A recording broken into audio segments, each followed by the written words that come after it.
Welcome in, everyone, to Spiritual Roots Podcast with me, Misty, where we talk about life, the magical, mundane, and everything in between. I'm so happy to have you here. Thanks for coming along for the ride, my friends. So sorry for not having an episode last week, but as we all know, life can get a little bit crazy, and I was a bit overwhelmed. So instead of just putting something out where my heart wasn't in it, I just held off a week. And I apologize for my voice. It's early in the morning on Sunday, and it's a foggy morning this morning, and yesterday was bright and beautiful. It's the 19th of April today, and yesterday was amazing, and today we're supposed to have like snowy mix. That is the crazy weather of New England. But I digress. Here we are. So I have my cup of coffee with me. Thank you so much for sitting in with me this morning. But today, my friends, we are traveling across New Hampshire, from the White Mountains to the seacoast, in search of UFOs. I said it. UFOs. I'm so fascinated with UFO stories, and a couple happened right here in New Hampshire. One in 1961, with a very well-known story you all may have heard, the Betty and Barney Hill story, and the other in 1965 with Norman Muscarillo. Up in Lincoln, New Hampshire, I think it's the actual spot or very close to the spot where Barney got out of the car to take his binoculars out to look at this object in the sky. But it's Indian Head Resort in Lincoln, New Hampshire, and the state actually have a historical marker there for the Betty and Barney Hill sighting, and I will post those on my Patreon. A couple of my girlfriends and I went on a weekend trip one weekend, and we decided to stop off and see the marker, and it's, as you would expect, every UFO person in the world has probably been there. It is covered in stickers on the pole itself. It's covered in, like, there's a sticker of Bob Lazar, there's just, I want to believe, there's a ton of alien-esque paraphernalia on this marker. And the town of Exeter, which is where the Norman Muscarillo sighting happened, the incident, they actually hold a UFO festival every year, and this year it's held on Labor Day weekend in 2026. I will link that in the show notes. I've heard about the UFO festival, never been. I think it would be amazing to go. There is a website for it, and it gives a little bit of the story of what happened to Norman and what followed up and other sightings that happened around when he saw this UFO. And it's just so cool, and I love it that we have this here in New Hampshire. I'm telling you, friends, New England is an incredible place. Besides politics, set those aside, the United States, we have some amazing, amazing things here. I've never even left the East Coast, so I can only speak about New England, the Carolinas, and Florida. Let alone out west, but we have some amazing natural structures here and some amazing things that have happened, and I look forward to diving into those a little bit if you're all interested in me diving a little bit deeper into some paranormal things that have happened here in the States. But I'm going to stop rambling on, and let's get in to the story of Betty and Barney Hill.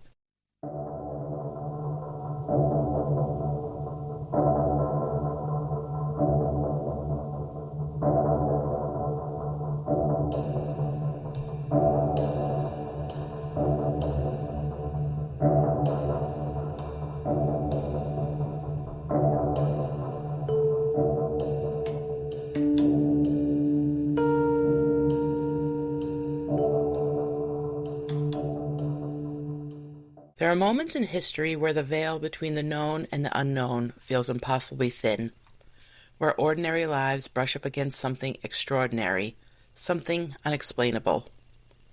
We're stepping into one of the most well-documented and widely discussed encounters with the unknown, the story of Betty and Barney Hill. Their experience would become the first widely publicized alien abduction case in the United States, forever changing the way we talk about UFOs, consciousness, and what might exist beyond our world. So settle in, my friends. Maybe light that candle. I always like to throw that in. And let's journey back to a quiet New Hampshire night in 1961 where the stars didn't feel quite so distant. On the night of September 19th, 1961, Betty and Barney Hill were driving home from a vacation in Niagara Falls. Their route took them through the peaceful, winding roads of the White Mountains of New Hampshire. It was late. The roads were quiet. The sky stretched wide and dark above them, scattered with stars. At first, what they noticed seemed harmless. A bright light in the sky. Betty initially thought it might have been a satellite, but as they continued driving, the light didn't move like anything they recognized. It seemed to follow them.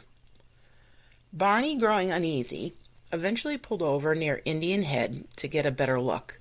Using binoculars, he observed something that would stay with him for the rest of his life.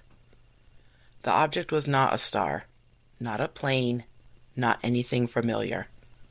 It appeared to be a craft, silent, hovering, and impossibly close. And then it moved. Barney described the object as a disc-shaped with rows of windows. Inside those windows, he claimed to see figures, humanoid, not quite human. In that moment, fear took hold. He later said that he had the overwhelming feeling that the beings were aware of him, watching him, perhaps even communicating with him.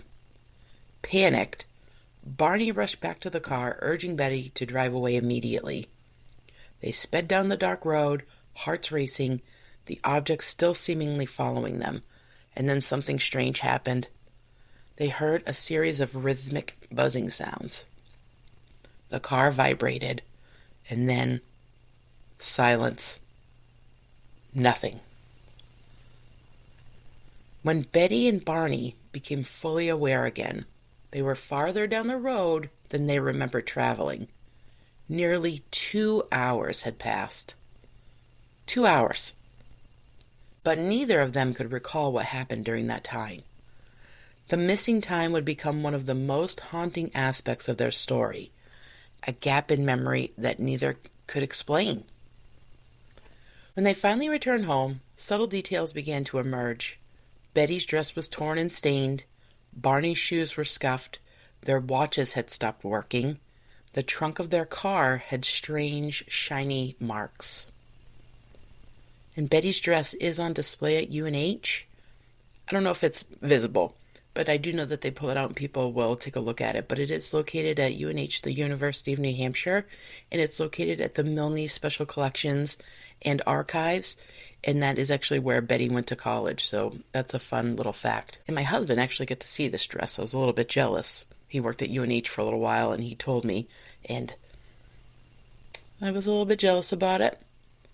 Even more unsettling, both began experiencing vivid, recurring dreams and flashes of memories. Something had happened. But what? What had happened to them? In the days that followed, Betty began having intensely detailed dreams. In them, she and Barney were taken aboard a craft by small beings with large eyes and grayish skin, what we now commonly call the Greys. She described medical examinations, communication through thought rather than speech, in a calm yet deeply unsettling environment.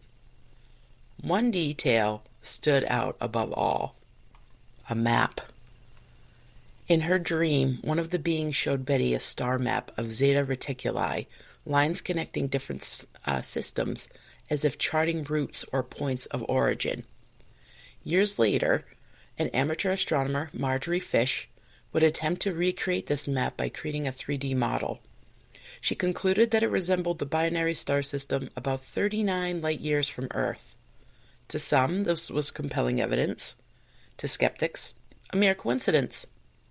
But the mystery only deepened. In 1964, the Hills sought help from psychiatrist Benjamin Simon from Boston, Massachusetts. Using hypnosis, he worked with both Betty and Barney separately to recover their missing memories. What emerged was both chilling and remarkably consistent.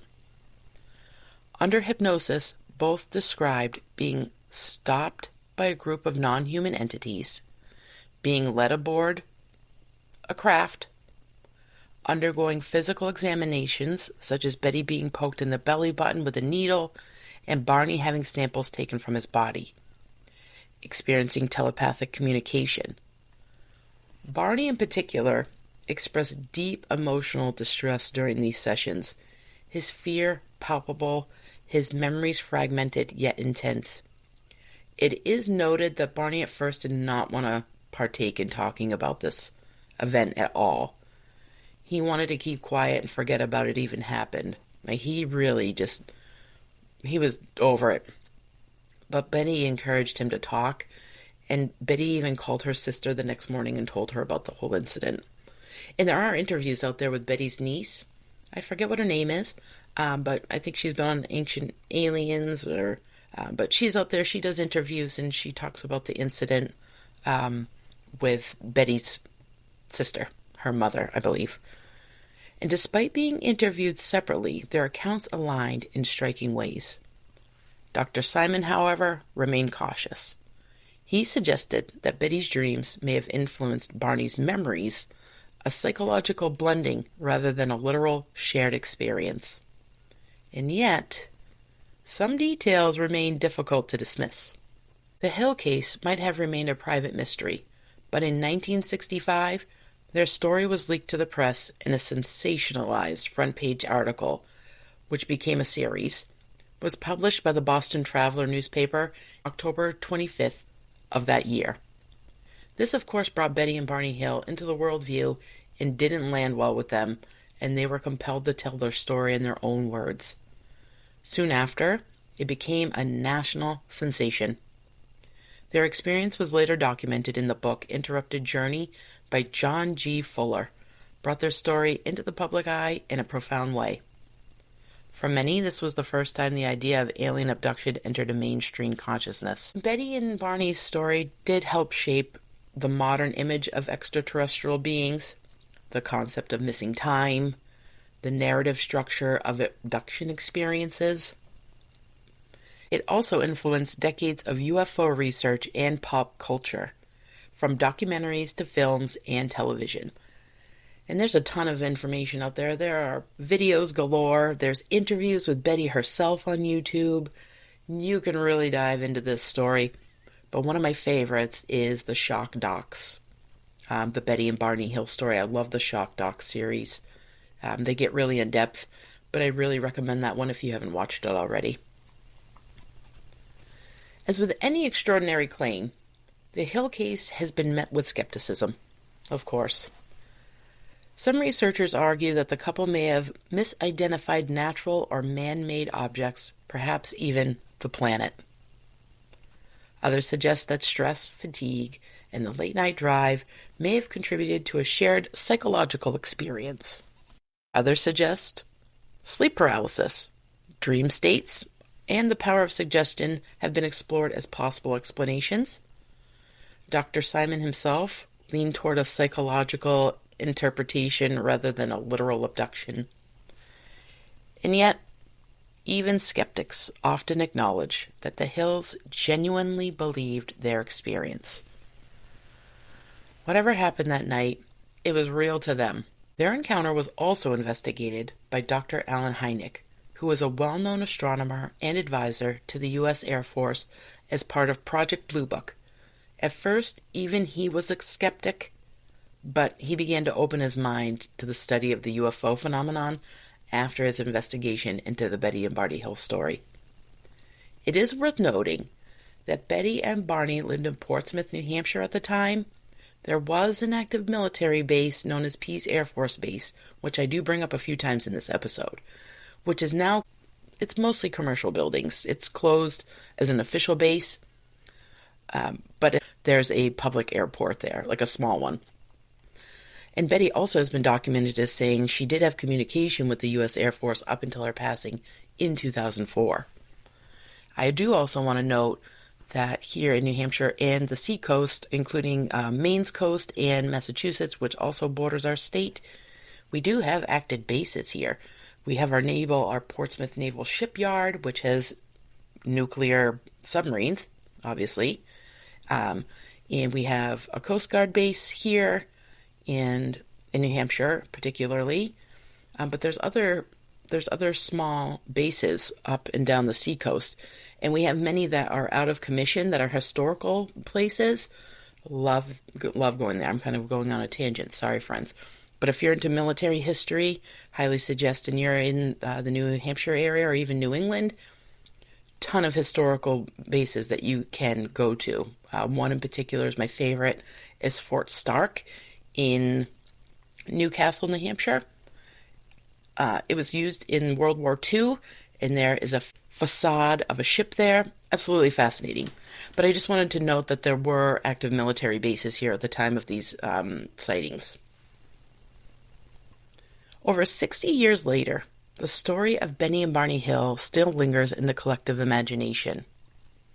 Why, we ask? Because it sits at the intersection of so many mysteries, doesn't it? Consciousness and memory, the possibility of extraterrestrial life, the human need to understand the unknown. It asks questions we still can't fully answer, and that's a little bit frustrating, I think. Are we alone? What lies beyond the stars? And what happens when something from beyond reaches back? Whether you view the Hill case as a genuine encounter, a psychological phenomenon, or something in between, it remains one of the most compelling stories of its kind. There's something deeply human about it. Two ordinary people. Betty was a social worker. Barney's a postal guy.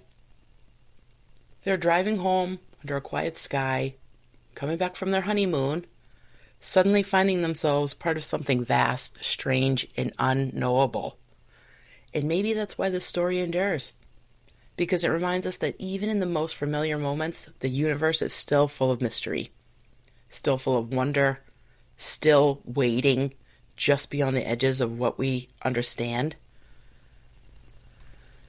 So let's take a quick break, my friends, and when we come back, let's talk about the Exeter Incident.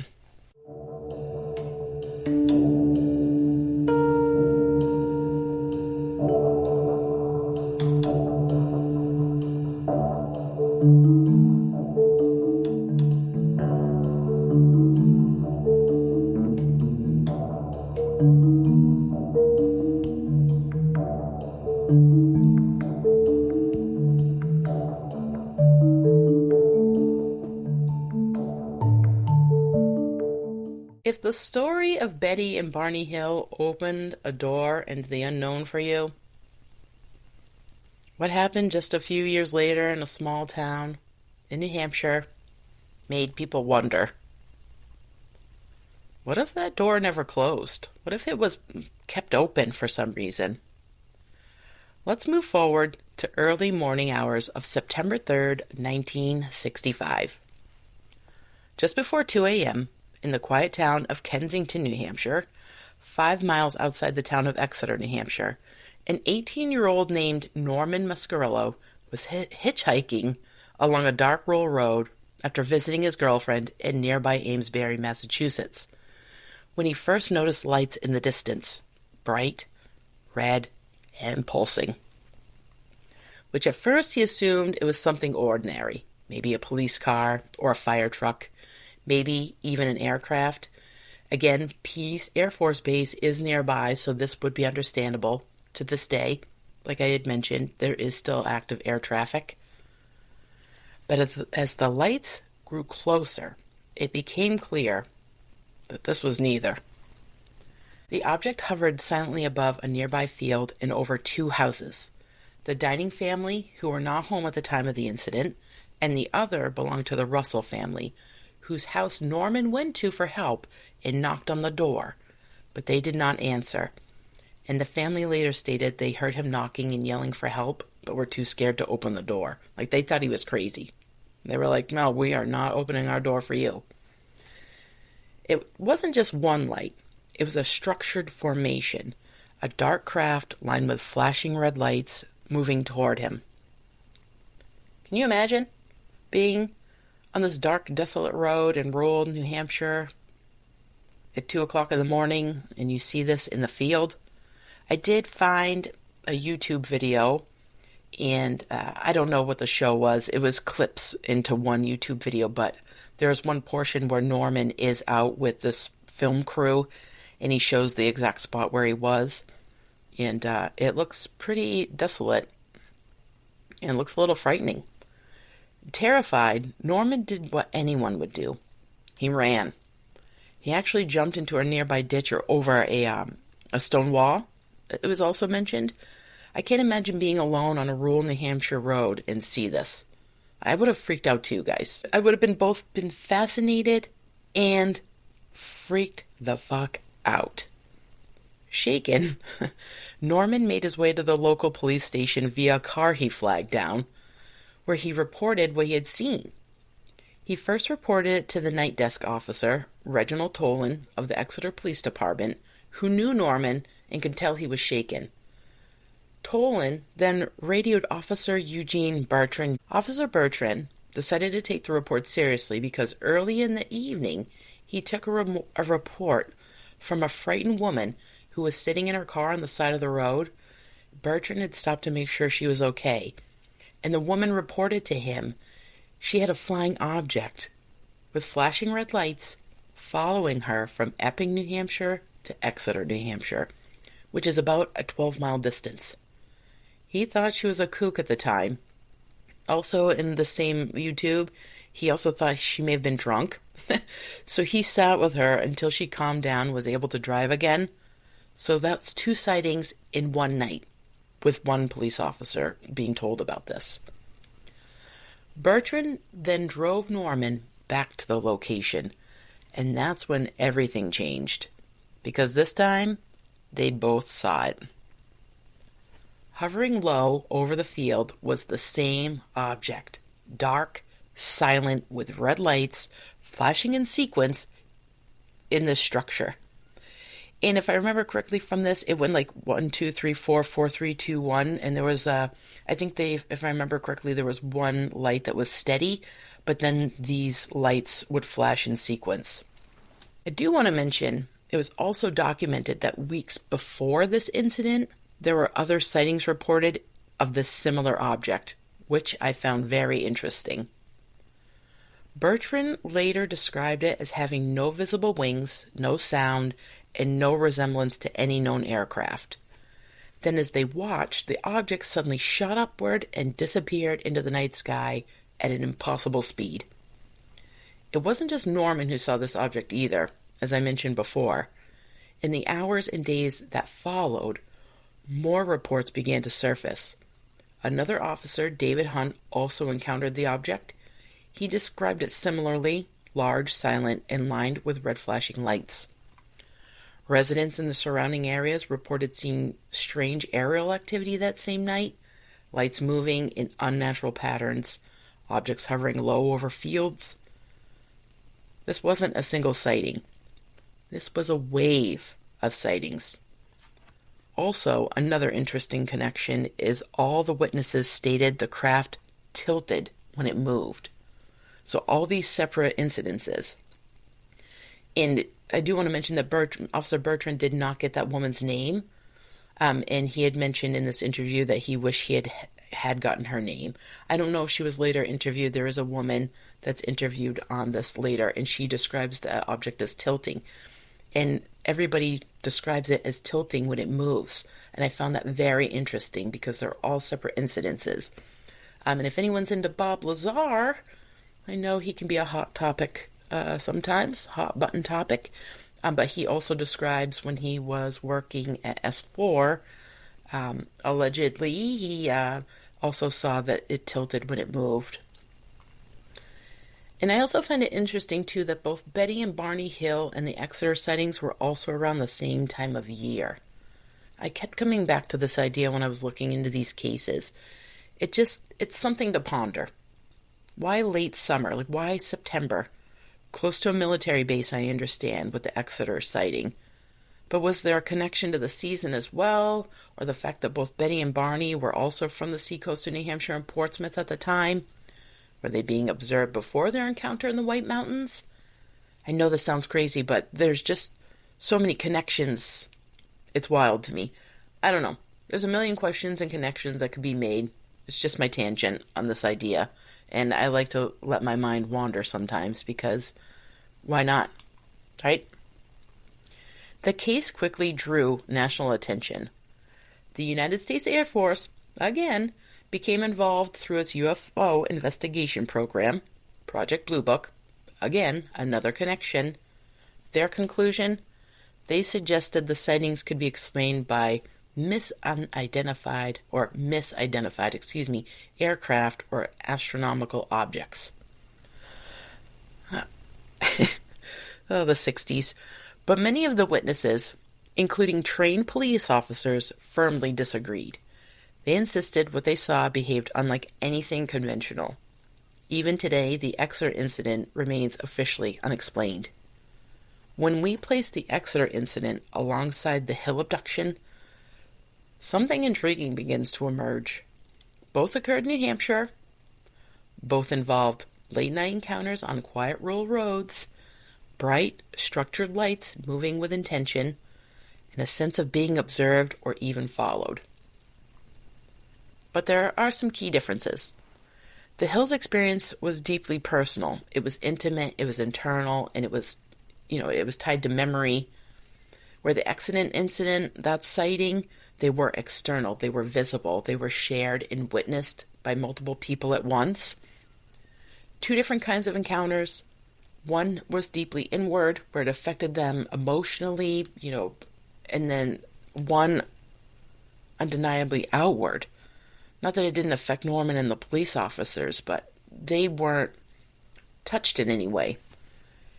And yet connected by place, time, and something we still don't understand. The Exeter Incident became one of the most credible mass UFO sightings in American history. It was later documented in the book Incident in Exeter, written by the same author, John G. Fuller, who brought the Hill case to national attention with his book about their encounter, Interrupted Journey. The connection alone is worth pausing on. Two major UFO cases, same region, same era, same storyteller bringing them into the public eye. It makes you wonder, doesn't it? Was something happening in New Hampshire during the 1960s? Think about it. We were still in the Cold War, in the Vietnam era. We had active military bases in the state, not up north, but still. It's fascinating. I just love thinking about this. Or were people simply beginning to look up and finally see? There's something hauntingly beautiful about these stories when placed side by side. Gives you the chills. A couple driving home under a starlit sky, a young man walking alone down a quiet road, ordinary moments interrupted by something extraordinary. Just interrupted. A life interrupted that changed their lives forever. The Hill case asks us what happens when the unknown reaches inward, into memory, into the mind, into the self.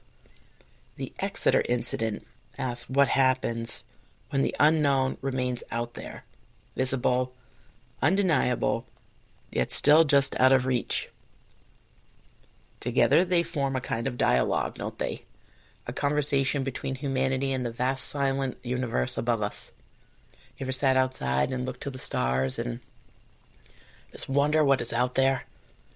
You see those moving objects in the sky and you wonder, is it a satellite? Is it a UFO? Is it a shooting star? I just love the thought of wonder and my mind being able to expand in that way. And I just love this stuff. And maybe the most powerful question they leave with us is, are these encounters random? Or are they part of something larger, something patterned, something intentional? As we stand beneath the same sky today, it's easy to forget how much we still don't know. We map the stars. We name the constellations.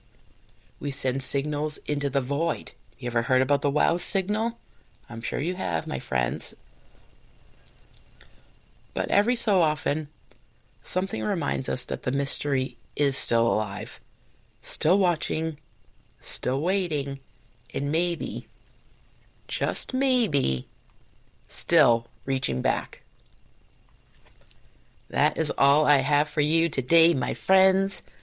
Thank you for coming along for this ride with me through New Hampshire and in search of UFOs. I would love to hear any of your stories, if any of you have seen anything in New Hampshire, just because I love local stories, but honestly, anywhere. You can shoot me an email, you can send me a comment on my socials.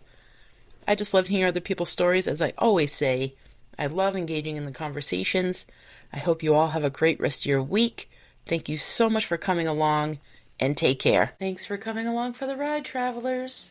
If you're enjoying the show, please share, like, or leave a review wherever you listen to your podcast. You can find me on Facebook and Instagram, or come join me over on Patreon, where you'll get show updates and have early access to new episodes. You can also find me on Buy Me a Coffee. If you have ideas for the show or would like to say hello, you can email me at spiritualroutespodcast@gmail.com. Please keep sharing the show so we can keep finding our spiritual roots together.